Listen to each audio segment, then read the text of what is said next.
Alors bonjour à tous, bienvenue sur la chaîne. Alors aujourd'hui j'ai loué un véhicule spécialement pour vous. Bon, pour moi aussi parce que j'adore les voitures. Je suis dans une Audi. Et quelle Audi? Je ne suis plus dans la A1. Malheureusement je n'ai plus ce véhicule, je suis dans une A3. A3 Sportback 30 TFSI en boîte S-Tronic. Donc voilà. L'intérieur est très proche de l'Audi A1. Donc c'est une Audi A1 en plus grand quoi. Donc j'aime beaucoup, je retrouve mes repères parce que j'ai fait 80 000 km en Audi A1. Donc là c'est le même moteur mais un peu plus puissant. On est sur 116 chevaux et je pense 200 Nm de couple. On a la S-Tronic 7 rapports qui est pas mal je trouve. Voilà quoi, c'est vraiment comme la A1, on a le Virtual Cockpit voilà qui est très beau. Plus on a l'écran ici.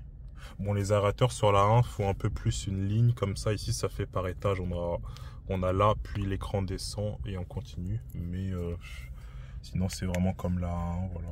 On a les. Bon, là, je viens de démarrer parce que la console est élevée. On a les palettes ici derrière le volant. Voilà, on est très bien à l'intérieur. Donc là, on va faire un peu de ville, on va sortir de Bruxelles, un peu de voie rapide, puis je vous la présenterai un peu de l'extérieur et on va faire un petit, je pense qu'on va se poser dans le spot habituel à l'aéroport et voilà, après je retournerai pour rendre la voiture. Mais voilà, c'est l'occasion de faire une petite vidéo, vous faire découvrir le véhicule. Et voilà quoi. Double porte-gobelet. Ça, c'est les nouveaux petits leviers là, bon, moi, personnellement, je préfère les gros leviers, mais c'est pas mal. Voilà, quoi. Donc là, on voit la S-Tronic, comment elle enchaîne les rapports. Voilà.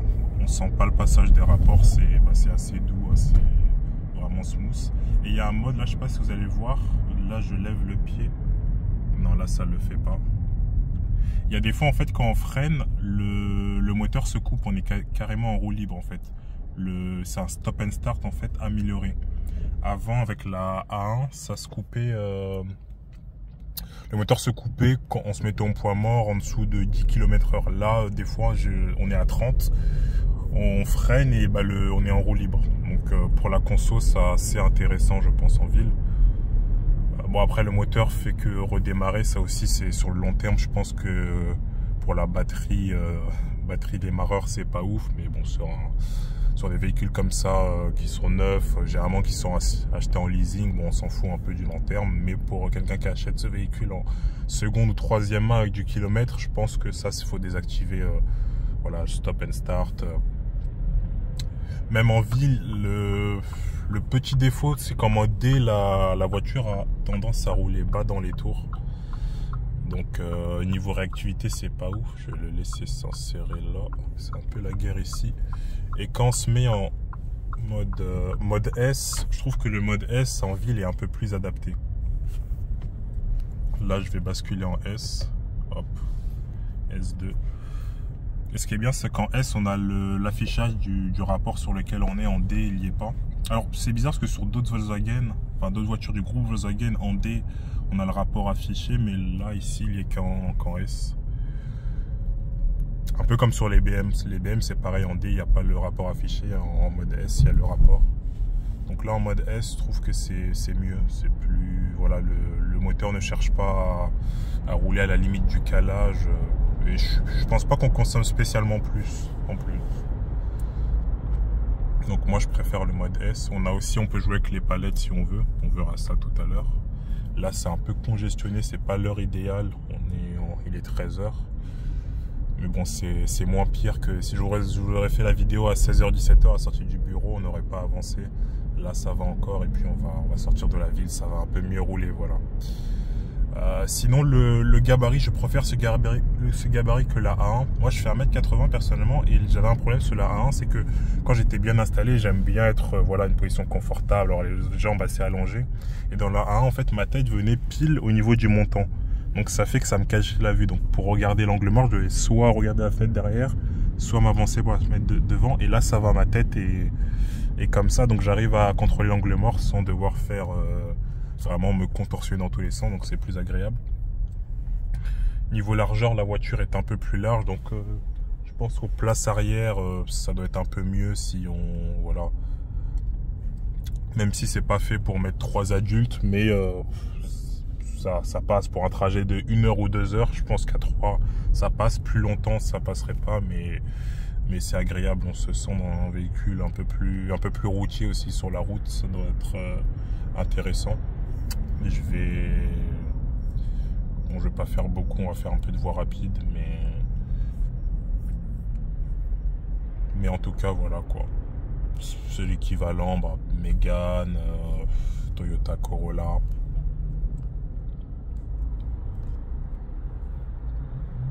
Ce modèle est assez bien équipé. On a,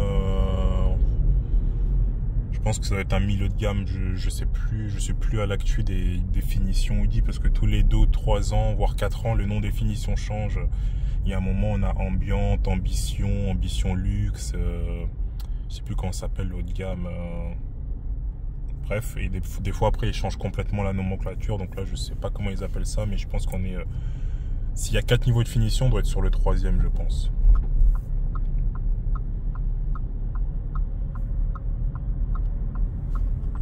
On va s'insérer, petit coup de... Donc ça repart assez bien. Qu'est-ce qu'il veut lui?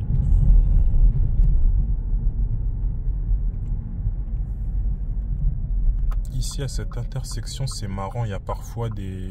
On l'a cette heure-ci, je pense pas, des gens qui jonglent et qui font des beaux spectacles. Et après, voilà, si tu es content du spectacle, tu peux leur donner un peu de sous. Mais bon, là, on va pas les voir à cette heure-ci, mais c'est sympa. Après, s'il y en a qui s'intéressent, je pourrais vous faire une vidéo un peu touristique où on se balade dans Bruxelles, montrer les lieux un peu, voilà, les lieux sympas, tout ça.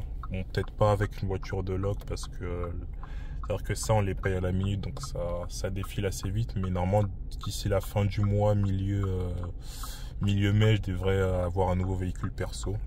Donc voilà, ce sera l'occasion de vous faire un tour sympa, de vous parler de la ville, de vous parler des différences aussi avec la France, parce que moi j'ai grandi en France à la base, ça fait 1 an et demi que je suis sur Bruxelles.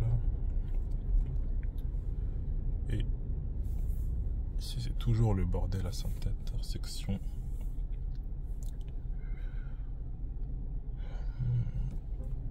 C'est parti.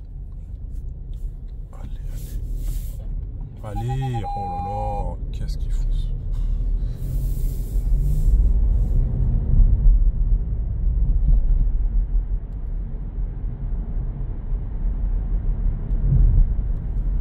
Alors là, on va passer à côté des institutions européennes. À gauche, il y a à droite, il y a le Parlement, mais bon, on voit pas trop ici. Et à gauche, il y a la Commission européenne.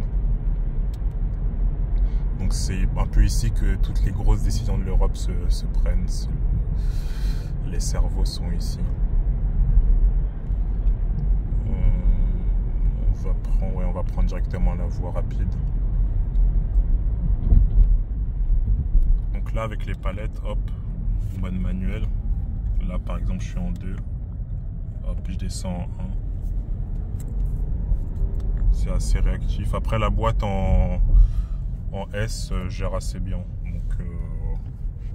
donc c'est pas trop nécessaire d'utiliser les palettes. Franchement, dès qu'on appuie, voilà, elle tombe 1, 2 voire 3 rapports selon la situation. Donc, en mode S, apparemment le stop and start ne s'active pas. Tant mieux, comme ça le moteur sera assez chaud quand on va réussir à voie rapide. Là, ce qui est bien, comme là sur la 1, on retrouve la température d'huile. Vous pouvez voir ici, là. Donc ça permet de voir quand le moteur est chaud, parce que l'huile met plus de temps à se chauffer que l'eau. Donc des fois on voit que voilà, l'eau est à 90 degrés, on se dit que c'est chaud, mais non, l'huile prend 2 à 3 fois plus de temps selon la température extérieure pour arriver à température. Et c'est pas bon de tirer dans le moteur quand l'huile n'est pas bien chaude, parce que du coup le moteur est moins bien lubrifié. Voilà. Alors, est-ce qu'on me laisse passer? Oui. Voilà, c'est parti.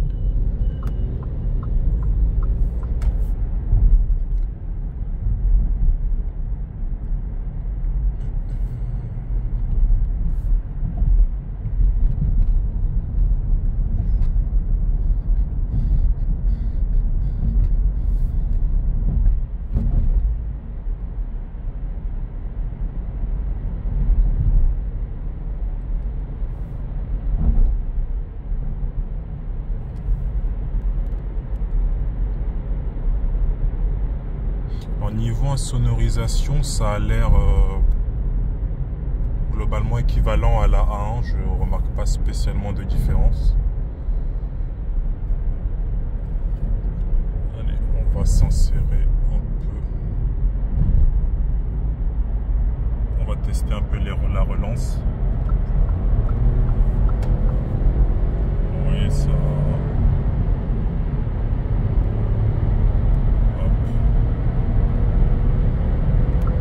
Oui, avec le poids, en fait, ça c'est plus puissant, mais vu que c'est un peu plus lourd, je vois pas spécialement de différence avec le 95 chevaux de la A1. Ça marche pareil, quoi. Après, l'avantage là, c'est qu'on a 7 rapports comparé aux 5 rapports que j'avais sur la A1 en boîte méca, donc c'est mieux étagé, quoi. C'est surtout à basse vitesse, ça doit être plus réactif. Mais sinon, au niveau poussé, je remarque pas spécialement de différence. Niveau poussé, ça pousse pareil. Après, il y a peut-être plus d'allonge à haute vitesse, mais sinon, je remarque pas de grosses différences.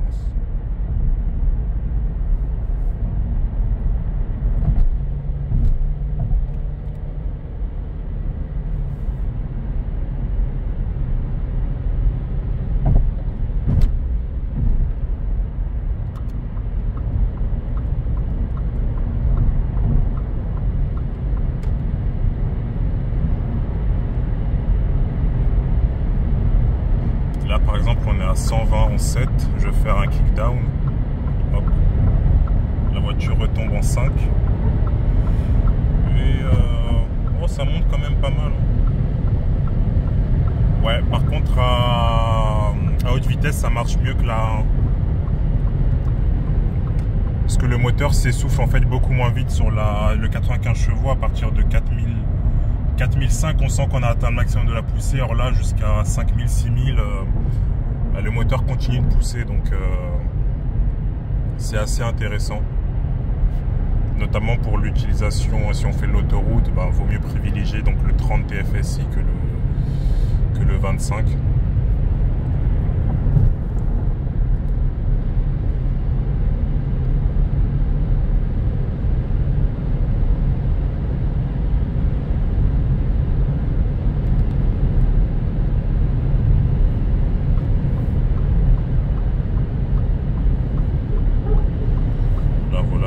Tranquillement au régulateur. On va se mettre à 120 la vitesse réglementaire sur autoroute en Belgique pour voir un peu la conso instantanée, qu'est-ce que ça nous dit. Là on est encore en descente, on va attendre d'être sur le faux plan. Généralement 122 ça fait du... J'ai pas le Coyote sur moi, mais au Coyote 122 ça fait du 120 réel. Donc là sur le plat on est environ autour des 5 litres. On est en gros à 5 litres à 120, donc c'est très correct.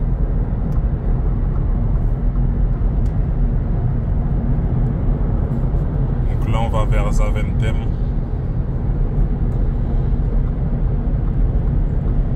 On y sera d'ici 5-10 minutes.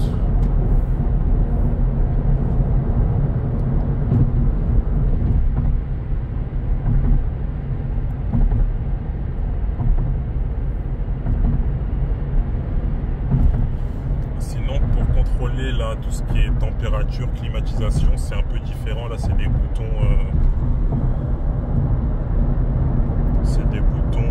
Hop, ouais.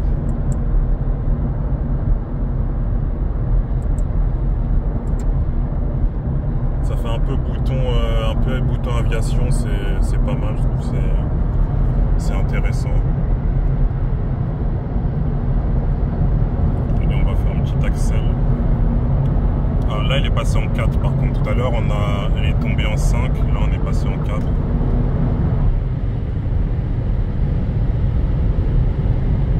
Ouais, à haute vitesse, ça pousse pas mal. Ça pousse vraiment pas mal.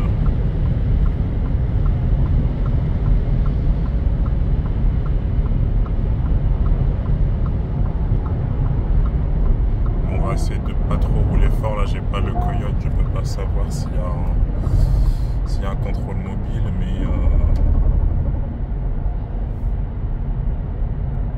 En tout cas, niveau moteur, c'est très agréable. Le 35 TFSI doit être encore plus à l'aise. Je pense que c'est le compromis idéal. 150 chevaux, 250 Nm dans une voiture de ce gabarit, je pense que c'est parfait. Mais le 30, on va dire, offre déjà un agrément correct. Mais quand on est chargé, je pense qu'on reste facilement sur sa fin. L'idéal, c'est le 35 TFSI. Après, ici en Belgique, il faut savoir que les taxes sur les véhicules sont assez élevées, donc les gens préfèrent généralement prendre un véhicule avec une belle finition extérieure, voire on voit souvent des packs M, des S-Line, des AMG Line, mais avec des petits moteurs. Donc par exemple sur une compacte comme une A3 série 1 classe 1, on va souvent voir donc là le 30 TFSI, chez BM on va voir des 116i, 118i, chez Mercedes des A160, A180, mais avec des belles finitions, souvent des packs M. Parce que justement ici, avoir des gros moteurs, ça coûte assez cher. Parce qu'il faut savoir que si on achète un véhicule, il y a la taxe donc de mise en circulation, donc l'équivalent de la carte grise en France. Mais il y a la taxe aussi de roulage, donc chaque année, il y a une taxe qu'on doit payer. Donc selon la puissance du véhicule, les émissions, ainsi de suite. Donc les gens ne privilégient généralement des petits moteurs, quoi.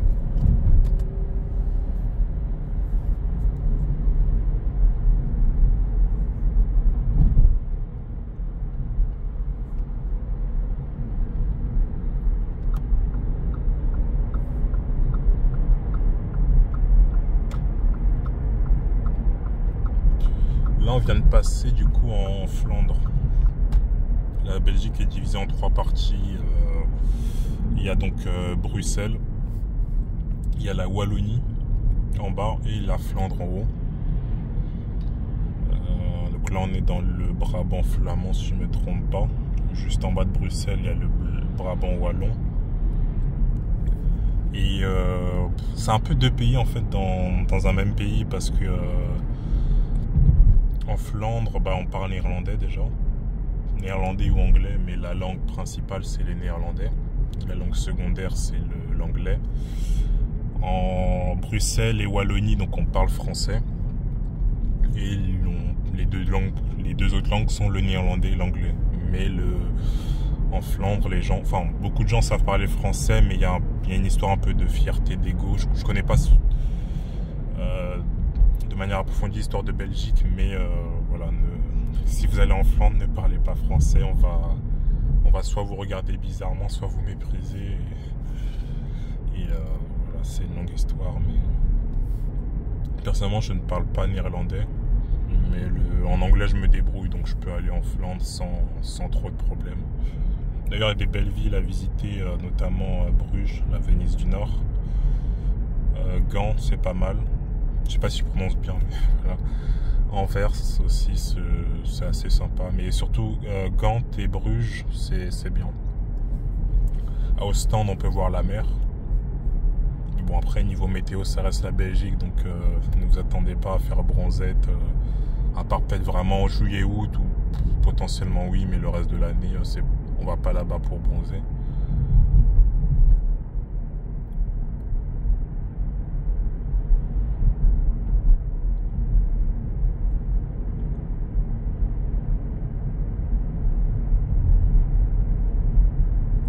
Le volant sinon est exactement le même que sur la A1.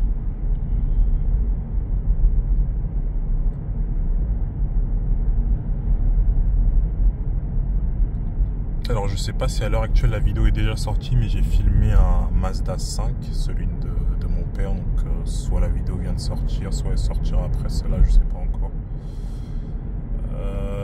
Je ferai une petite vidéo normalement si j'ai l'occasion sur ma moto, mais du coup ça sera que du statique parce que j'ai pas le matériel pour pouvoir filmer et en même temps conduire ma moto. Je verrai aussi le mois prochain, je dois peut-être pouvoir filmer un ou deux autres véhicules. Donc là on est arrivé à l'aéroport de Zaventem. Donc je vais m'arrêter, je vais vous filmer rapidement l'extérieur du véhicule. Puis on va retourner sur Bruxelles et je couperai la vidéo, je pense qu'on sera inséré sur la voie rapide. Comme ça vous avez pu voir voir. Ah bah tiens, il y a un avion qui est en train d'atterrir là, je sais pas si vous le voyez, en approche finale.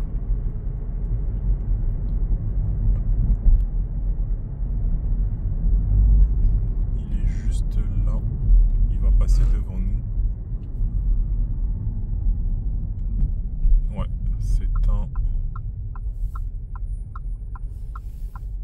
un Airbus A320 ou A319 d'une compagnie charter, vu qu'il n'avait pas de, comment dire, aucun décalco, aucune inscription. Donc généralement ça c'est les compagnies charter qui ont des avions sans logo, sans rien. Je vais me poser ici sur le parking et on va faire le petit tour extérieur du véhicule.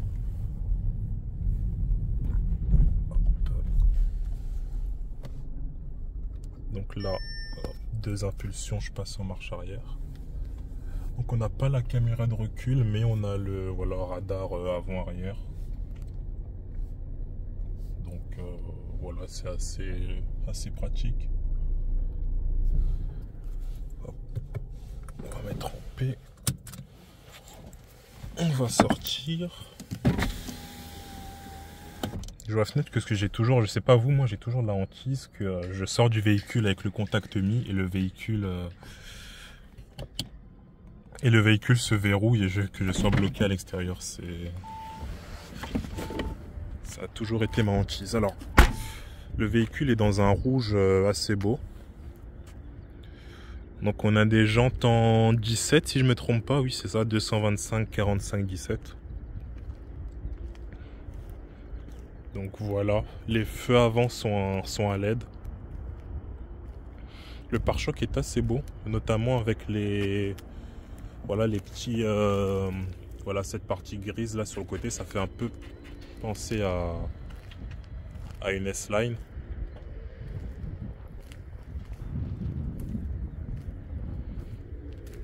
Voilà quoi, l'arrière donc 30 TFSI.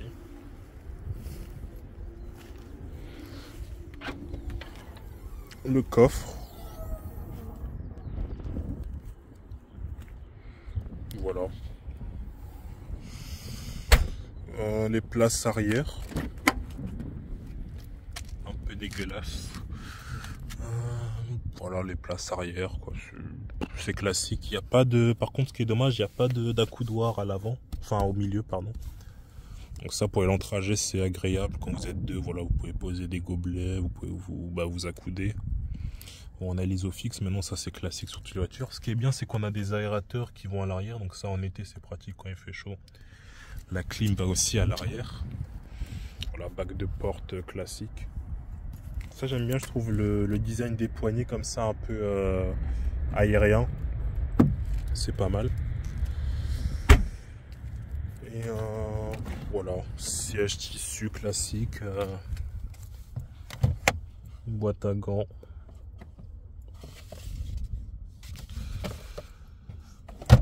Double port USB-C.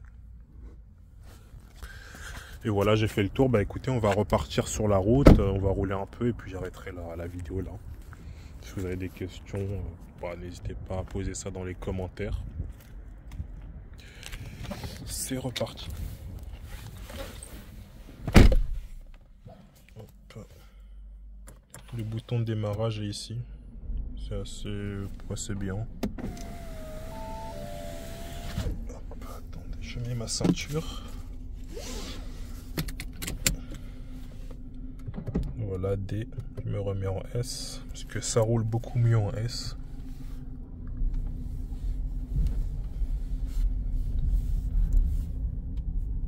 Hop, on va se mettre, voilà, le GPS.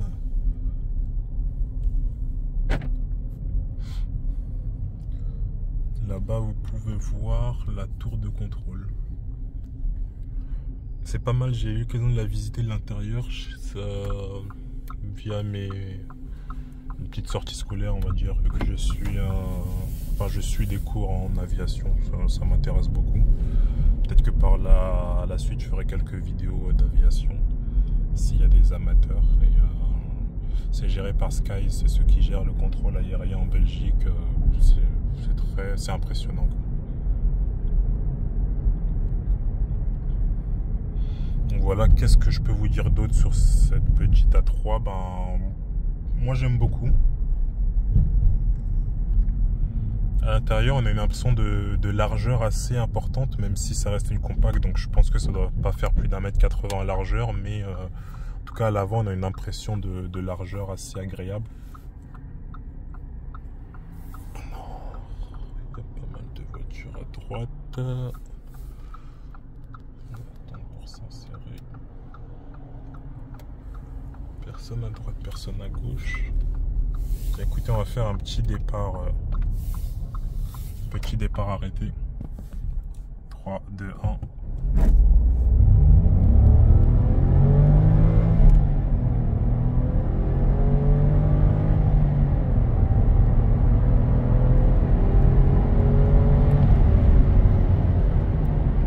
Voilà, un petit 0 à 100. Par contre, à basse vitesse, je trouve que le moteur est assez mou.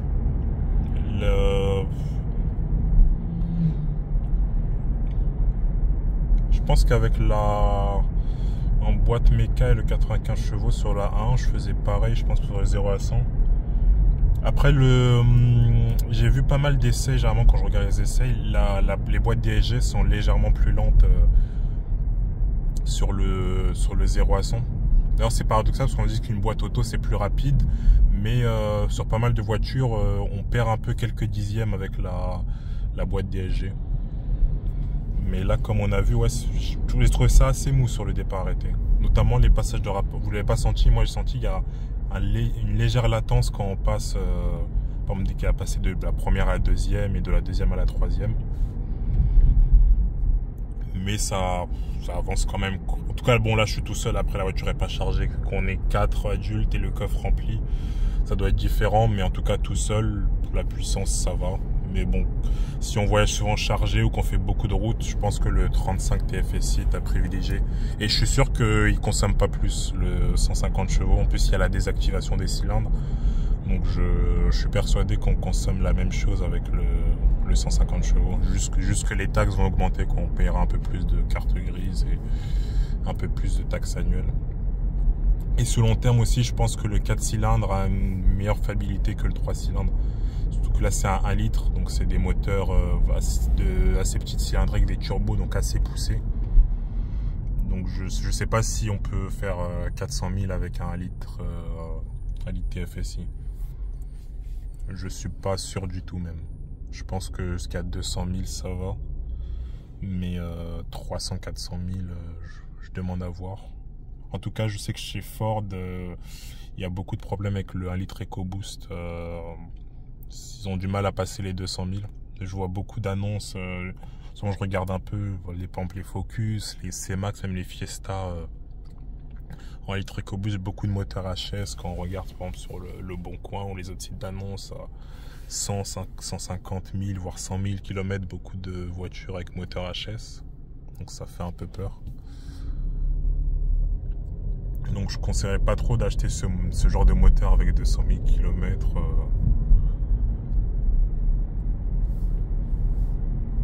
Là, c'est un peu le défaut quand on pousse des moteurs. Parce que là, ça fait 116 chevaux. Il n'y a pas si longtemps que ça, il y a 10-15 ans, 116 chevaux, on mettait des 1,6 litre atmosphérique, quoi. Voire des 1,8 litre. Alors qu'aujourd'hui, avec 1 litre, on met 116 chevaux dedans. Donc forcément, plus de contraintes sur les pièces. Et dans le temps, ça tient moins.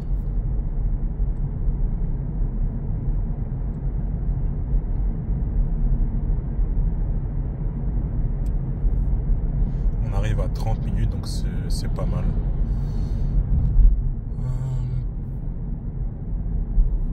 À l'intérieur, si je devais faire un bilan de la voiture, du coup, à l'intérieur, j'aime beaucoup. Je donnerais sur 5, je donnerais 4 sur 5. Notamment au poste de pilotage, esthétiquement, c'est très intéressant. C'est assez ergonomique aussi. Je pense que dans le temps, ça va bien vieillir. Après, les qualités des matériaux, voilà, c'est des plastiques durs. Ici, ils ont mis un légèrement moussé, quoi. Mais niveau finition, voilà, c'est un classique. Ne vous attendez à rien de particulier, quoi. très plastique. Après, les assemblages ont l'air d'être pas mal. Mais je donnerais ouais, 4 sur 5 à l'intérieur. L'extérieur est très beau, je donnerais un 4,5. Niveau moteur, je donnerais je pense un 3,5. On va faire une petite insertion. Voilà. Hop, je me décale tranquillement. Je laisse passer les masters et puis on va mettre pied plancher. Hop, c'est parti.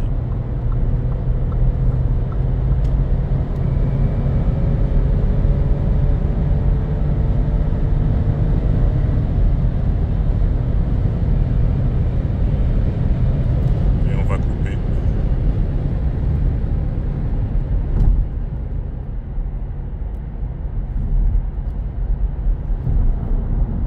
En gros, jusqu'à 160, ça accélère bien. À partir de 160, il n'y a plus grand chose dans le ventre.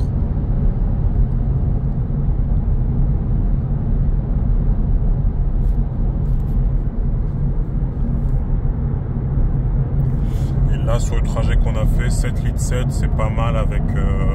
il y a pas mal de bouchons sur Bruxelles. Donc je pense qu'en mix, on doit tourner facilement à autour des 6 litres. Donc niveau conso, bah, c'est correct, ça consomme pas énormément ces petits moteurs. Mais je pense qu'on doit tourner pareil avec le 35 TFSI. Voilà, régulateur. Alors le régulateur, ce qui est intéressant par rapport à la A1, là c'est un régulateur adapté. Bon là le capteur doit être sale parce que il n'accepte pas que je règle la distance, mais on a le régulateur adaptatif. Moi sur la 1 je l'avais pas, se dire que là on peut si la voiture ralentit devant, ben, la voiture va ralentir toute seule et va se caler sur la vitesse du véhicule précédent.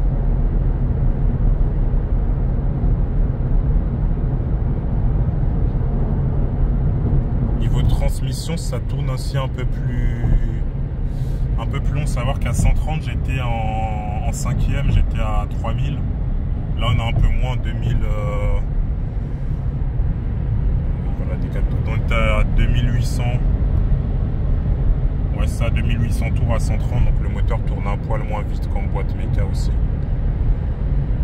Mais oui, globalement, c'est assez satisfait de l'essai.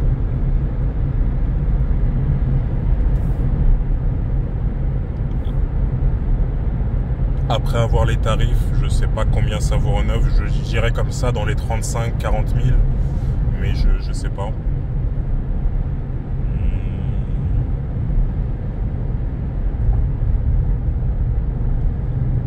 Le châssis aussi, là, on n'a pas fait de petites routes. La tenue route a l'air pas mal, là.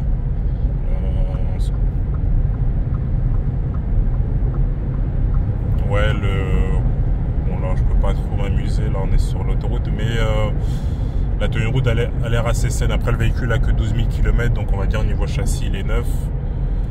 Ça a l'air de bien tenir la route. C'est pas trop ferme, c'est assez mou. On est en 17, donc c'est pas mal en 18, ça va être un peu mieux. Mais ça doit devenir un peu tape-cul.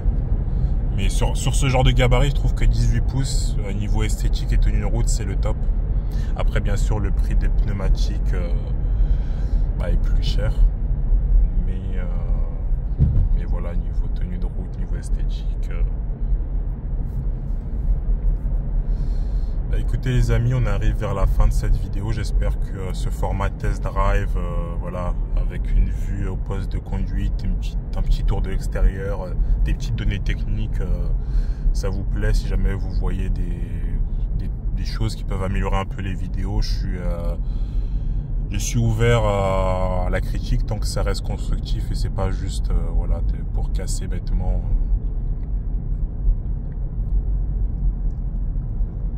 Là on est à l'entrée de Bruxelles, tunnel, on rentre par Reyers Montgomery. Donc ceux qui connaissent pas, on va arriver à Woluwe, mon cher quartier. Et je vais vous laisser là. Écoutez, j'ai fait le tour, bonne journée à vous et on se retrouve très bientôt dans une autre vidéo. Ciao, ciao.